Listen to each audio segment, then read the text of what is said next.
Paul Kagame. Un homme raisonnable avec des admirateurs et des controverses. Un nom synonyme de la résurrection du Rwanda après le génocide. Un pays brisé qui a trouvé un nouveau souffle. Loué dans le monde entier pour avoir guidé sa nation vers la paix et le progrès, il est souvent vu comme un héros. Pourtant sous ce vernis, se cache une réalité plus sombre, une réalité que beaucoup préfèrent ignorer. Une réalité d'oppression, de peur et de dissidence réduite au silence, où la liberté d'expression est un luxe rare.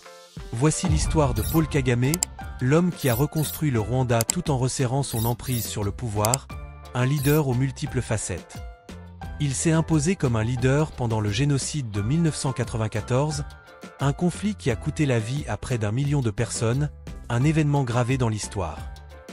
Son front patriotique, rwandais, FPR, a chassé le régime génocidaire, mettant fin au bain de sang et apportant un espoir renouvelé. Cette victoire a ancré l'image de Kagame, en tant que libérateur, un homme qui a sauvé son pays du bord du précipice. Le monde a applaudi lorsque Kagame a mené la reprise économique du Rwanda, transformant le pays en un modèle de développement. Cependant, des rumeurs de violation des droits de l'homme et de répression politique ont commencé à faire surface, ternissant son image de héros.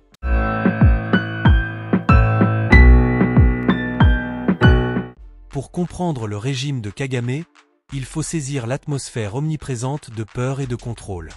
Cette peur est palpable dans les rues, où les gens se sentent constamment surveillés. L'emprise du gouvernement sur le pouvoir s'étend à toutes les facettes de la vie publique, des institutions aux interactions quotidiennes. Ce contrôle se manifeste par des réglementations strictes des médias et la suppression de l'opposition. Les journalistes sont constamment sous pression. Les journalistes travaillant sous la menace constante de la censure et de la violence. Les menaces de représailles sont fréquentes, les voix critiques sont rapidement réduites au silence, garantissant que seul le discours du gouvernement parvient au public. Les manifestations sont souvent réprimées.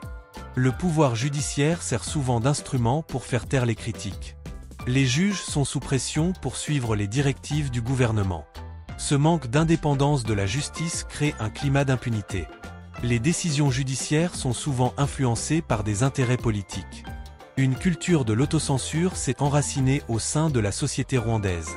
Les gens évitent de parler de sujets sensibles par peur des conséquences. Les citoyens, craignant des représailles, choisissent souvent de garder le silence. Cette peur omniprésente affecte tous les aspects de la vie quotidienne.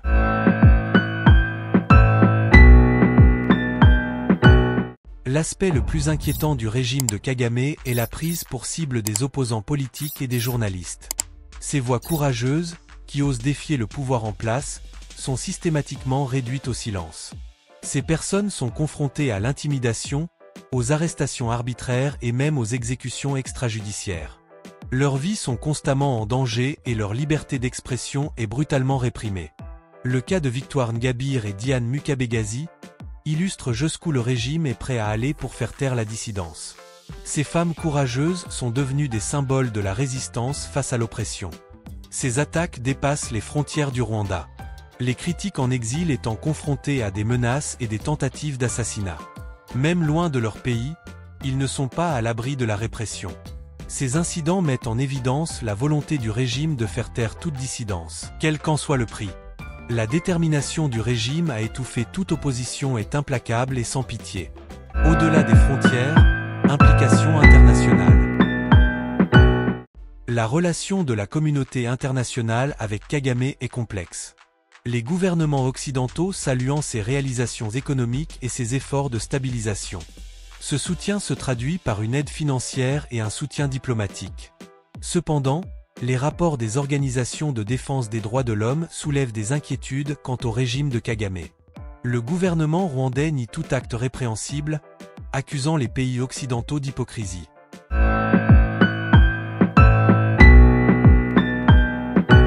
La réponse de la communauté internationale à la situation des droits de l'homme au Rwanda est restée timide.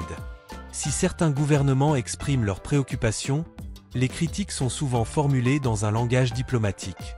L'importance stratégique du Rwanda et ses progrès économiques en font un allié précieux. Ce calcul stratégique l'emporte souvent sur les préoccupations relatives aux droits de l'homme, ce qui conduit à l'apaisement.